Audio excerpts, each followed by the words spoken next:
Baik teman-teman, selamat datang kembali. Pada kesempatan kali ini saya akan membahas analisa saham mingguan untuk tanggal 31 Mei 2021 sampai dengan tanggal 4 Juni 2021. Tanggal 1 Juni itu hari bursa libur ya, karena memperingati hari lahirnya Pancasila. Jadi minggu ini dia bursanya hanya 4 hari ya bukanya ya. Saya bahas pertama untuk emiten Antam ya. Jadi kalau kita lihat di grafik mingguannya di sini, Antam dia lower high, lower low, dan lower higher close ya. Tapi dia higher close ya. Dia lower low, lower high, tapi dia higher close ya dibandingkan dengan minggu sebelumnya ya. Itu untuk Antam candlenya. Kemudian kita kembali ke harian ya. Kita grafik hariannya. Ini adalah sideways areanya yang saya sudah pernah bahas lama ya. Mulai dari Maret ya, seingat saya ya, saya kasih kotak ini adalah sideways areanya. Kalau diteruskan sih minggu ini dia berusaha untuk breakout ke atas 2540 ya, keluar dari sideways areanya lagi ya. Jadi ya sudah punya Pak Sunar, pasang trailing stopnya atau stop lossnya di mana untuk Antam ya, pasang aja 2410 dan 2310 ya, itu yang punya Antam ya, maksimum di 2220. Kalau dia turun lagi di bawah 2220, ada kemungkinan dia akan menguji level 2100 ya. Jadi sebelumnya sideways areanya Antam ini cukup lebar ya, antara 2100 sampai dengan 2540 ya. Minggu ini dia akan berusaha untuk breakout keluar dari sideways areanya 2540 ya. Jadi yang sudah punya pasang aja stop lossnya seperti yang saya sebutkan sebelumnya. Kalau yang belum punya, kalau mau buy on weakness, sana saya tetap sama ya, di 2100 sampai 2170, dengan catatan kalau dia turun di bawahnya 2100 lebih baik jual dulu semuanya ya, jangan sampai hold ya. Kalau dia turun di bawahnya 2100. Kemudian yang mau buy high sell higher boleh ya.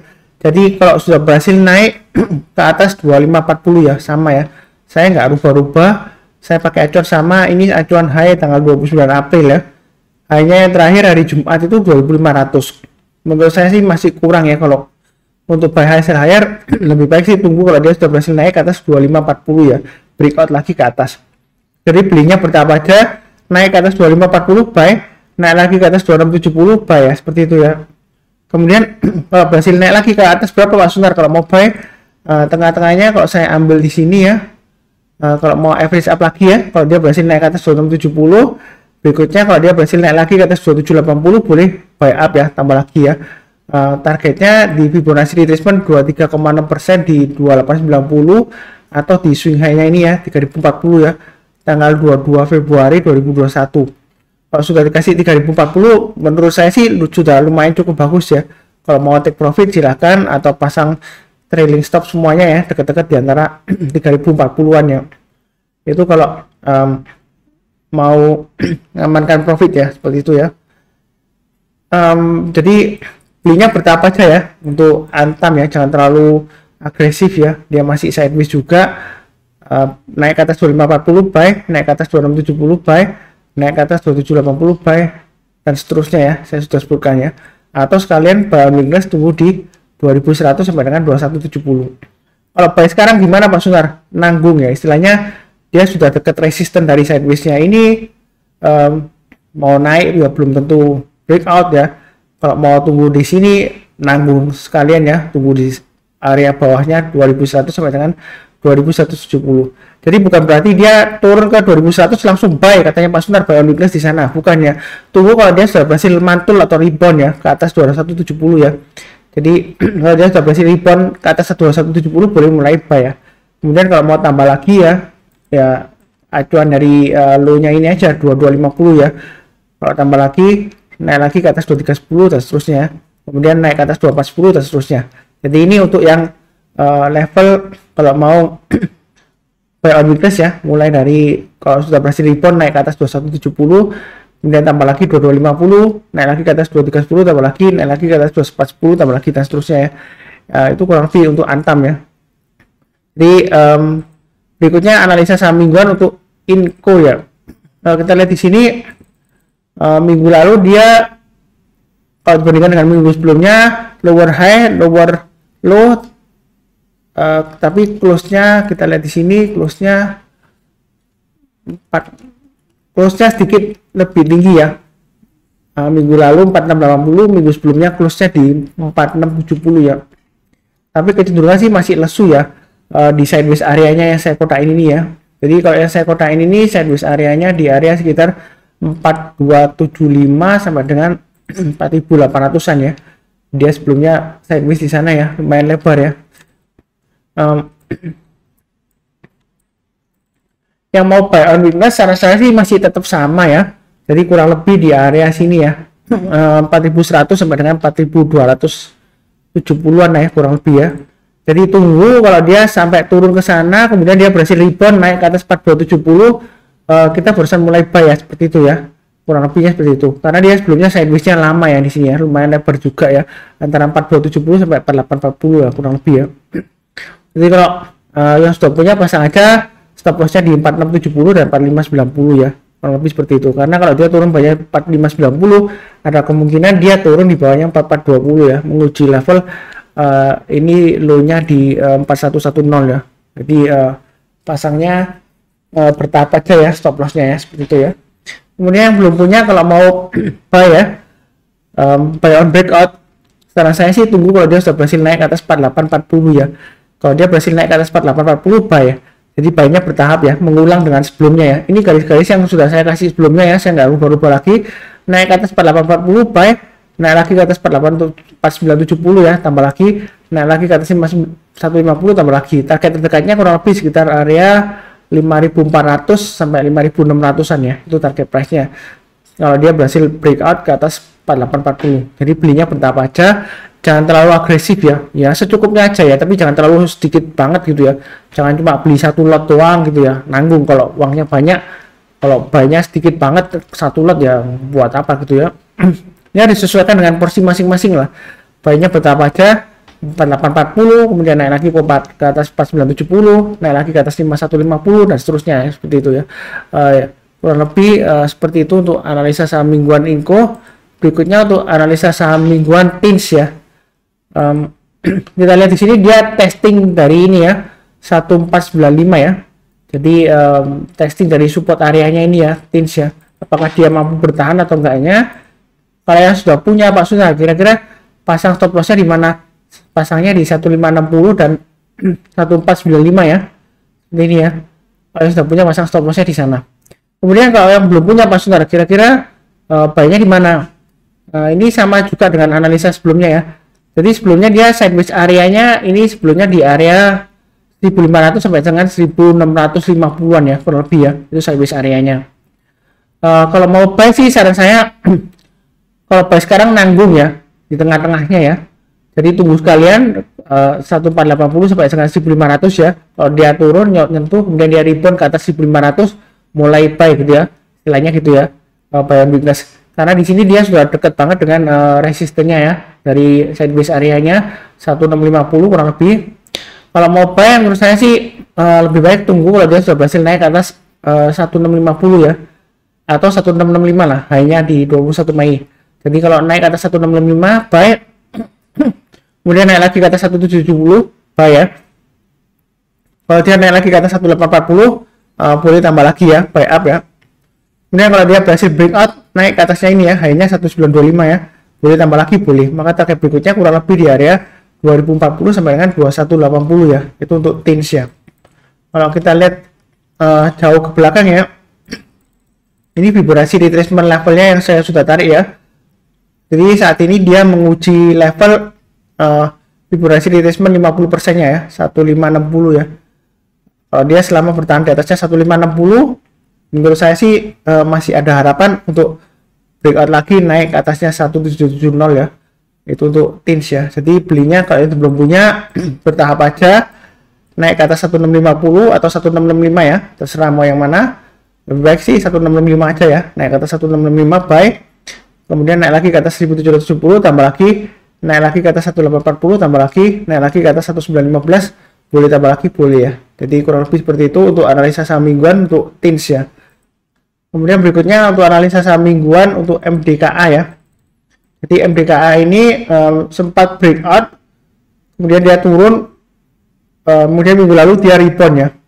Jadi minggu lalu tuh dia walaupun lower high, sebentar, dia higher close ya. Kalau low-nya, kalau kita lihat di sini, dia higher low, lower high, higher close ya untuk candle mingguannya ya. Jadi masih ada potensi untuk breakout ke atasnya ini ya. Ini terakhir high-nya di 2800 ya. Masih ada potensi, ada ya. Karena kalau kita lihat di sini bentuk candlenya hammer ya. Walaupun warnanya merah ya. Warnanya kalau hijau lebih bagus. Tapi kalau merah ya cenderungan masih lesu gitu ya. Jadi yang sudah punya tetap pasang stop lossnya di mana Pak Suntar? Ini level-level yang saya sudah sebutkan sebelumnya ya. Saya nggak berubah-ubah sama sekali. Kalau turun banyak 2560 dan 2500 lebih baik sih jual dulu ya. Kalau yang buy on weakness saya sudah sebutkan sebelumnya di sini ya. Tunggu lagi di 2400 sampai dengan 2430 seperti itu ya. Kalau mau buy high sell higher, kalau misalnya buy on weakness di sini nggak dikasih ya buy high sell higher aja. Kalau dia sudah berhasil naik ke atas 290 buy ya seperti itu ya. Saya nggak berubah-ubah lagi. Ini 2690 saya dapat dari high-nya tanggal 4 Maret 2021. Oke. 2690 ya, maaf. Itu saya dapat dari ini ya, bukan high-nya ya. Dari open sebentar, dari open-nya ya. Open-nya tanggal 4 Maret lah ya. Jadi kalau dia berhasil naik ke atas 2690 dan juga high-nya ini ya. Hanya tanggal 7 Mei ya saya dapatnya ya. Jadi saya tarik garis lurus kurang lebih ya, kalau mau mulai buy tunggu kalau dia sudah berhasil naik ke atas 2690 ya buy ya seperti itu. Kemudian naik lagi ke atas 2750 tambah lagi ya. Kalau dia berhasil breakout ke atasnya 2800 boleh tambah lagi Pak sebentar boleh ya. Maka target berikutnya kurang lebih di area 2880 ya. Jadi area kurang lebih di sekitar area ini ya. 2880 sama dengan 2900. 2900 adalah swing high-nya tanggal di sini tanggal berapa ya? Ya sebentar saya lihatkan. 22 Desember 2020 ya. Seperti itu ya. Jadi minggu ini intinya dia berusaha untuk bertahan di atasnya ini ya. Kan dia sudah berhasil rebound di atasnya 38,2%. Selama dia bertahan di atasnya itu masih cukup bagus sebenarnya ya. Tapi minggu ini dia berusaha untuk breakout naik ke atas Fibonacci retracement 23,6%-nya ya. Kurang lebih di 2650 ya. Nah, ini adalah Fibonacci retracement 23,6%-nya ya. Jadi di area 2650 kurang lebih ya. Jadi kalau dia berhasil naik ke atas 2690 aja ya, mulai buy-nya ya. Barusan buy, kemudian naik lagi ke atas 2750 buy, naik lagi ke atas 2800 buy. Jadi buy-nya bertahap aja ya seperti itu ya. Karena kalau kita lihat di sini walaupun dia berhasil rebound tapi candle terakhir walaupun bentuknya hammer tapi warnanya merah ya, jadi dia cenderung lesu ya. Tunggu aja buy on weakness atau buy sekalian buy high sell higher ya. Atau kalau mau tunggu di bawahnya ya, tunggu sekitar area ini ya, Fibonacci retracement 50% ya, kurang lebih di area 2220 sampai dengan 2280-an lah kurang lebih ya. Seperti itu untuk MDKA. Kemudian untuk analisa saham mingguan untuk nikel ya, minggu terakhir dia lumayan bagus ya, walaupun dia lower low tapi candlenya dia higher high dan juga higher close ya, close-nya di atas 2 minggu sebelumnya ya. Bagaimana Pak Sunar untuk yang sudah punya ya? Sudah punya tetap sama ya, pasang stop lossnya di 1150 dan ini adalah titik-titik sebelumnya ya. Saya hapus saja terlalu banyak ya, jadi saya pakai acuan pasang aja stop lossnya di 1150 dan 1055 bagi yang sudah punya ya. Kemudian bagi yang belum punya Pak Sunar, kira-kira kalau mau buy di mana gitu ya? Kalau menurut Fibonacci retracement-nya 50%-nya ini kurang lebih di area ini ya, 1150 pas ya. Ini kebetulan pas banget ya, sama dengan swing high-nya tanggal Mei ya, 1150 ya. Jadi kalau mau buy on weakness sih menurut saya ya ada dua pilihan, tunggu di area sekitar 900 sampai dengan 935-an kalau dia terkoreksi ya. Kalau turun di bawah 925 saran saya sih jual dulu semuanya ya, karena dia kalau breakdown di bawah Fibonacci retracement 61,8%, dia resiko banget ya turun sampai ke Fibonacci retracement 78,6% ya, di sekitar area 600 sampai dengan 630 ya. Jadi kalau mau buy on weakness sih boleh aja tunggu di sekitar sini ya. Kalau nggak dikasih ya minimum lah di sekitar area 1000 sampai dengan 1055 ya, buy on weakness-nya ya. Seperti itu. Kemudian kalau mau buy high sell higher Pak Sunar, sebenarnya kalau dia sudah berhasil naik ke atas 1150 boleh buy sih. Seperti itu ya. Jadi kan ditutup 1160. Jadi kalau minggu ini dia selama bertahan di atas 1150 boleh saja buy ya. Seperti itu. Kalau mau tambah lagi kita lihat high-nya 1200 ya. 28 Mei ya. Kalau dia berhasil naik lagi ke atas 1200 boleh tambah lagi. Kalau dia naik lagi ke atas 1235 tambah lagi ya.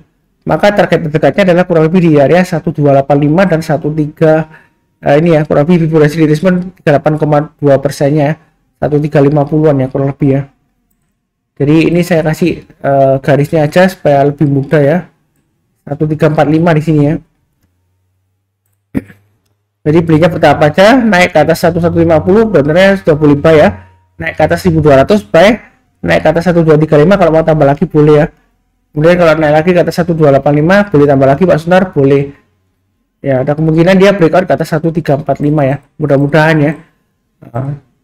Jadi intinya minggu ini dia pergerakannya kurang lebih sekitar area Fibonacci retracement 50% sampai dengan Fibonacci retracement 38,2% ya. Kalau buy weakness ya tunggu aja di sekitar Fibonacci retracement 61,8% ya. Kalau nggak mau buy sekarang ya. Ya kurang lebih cukup ya untuk analisa saham mingguan untuk nikel. Kemudian analisa saham mingguan untuk Crush, Krakatau Steel ya. Masih tetap sideways ya. Sideways-nya ini lama banget ya ini ya. Berbulan-bulan ya. 1, 2, 3 ya kurang lebih 3 bulanan ya gitu. Nah ini kalau kita lihat tarik garis mingguannya dia sideways-nya masih tetap ya. Jadi dia ini di areanya sebentar saya lihatkan.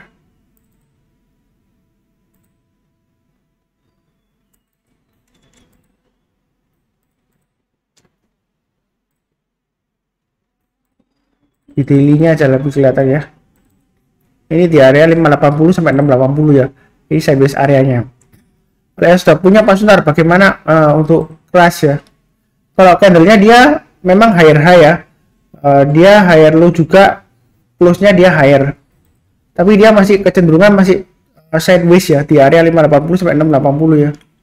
Kalau sudah buy pasang aja stop loss-nya di atau trailing stop-nya di 615 sampai 605 ya. Kalau turun banyak 605 saran saya sih jual dulu ya. Ada kemungkinan dia testing lagi area support di bawahnya ini ya. Sekitar kurang lebih area 585 ya. Seperti itu ya. Kalau mau buy on weakness memang sekitar area sekarang boleh ya. 605 sampai dengan 615 masih oke lah ya.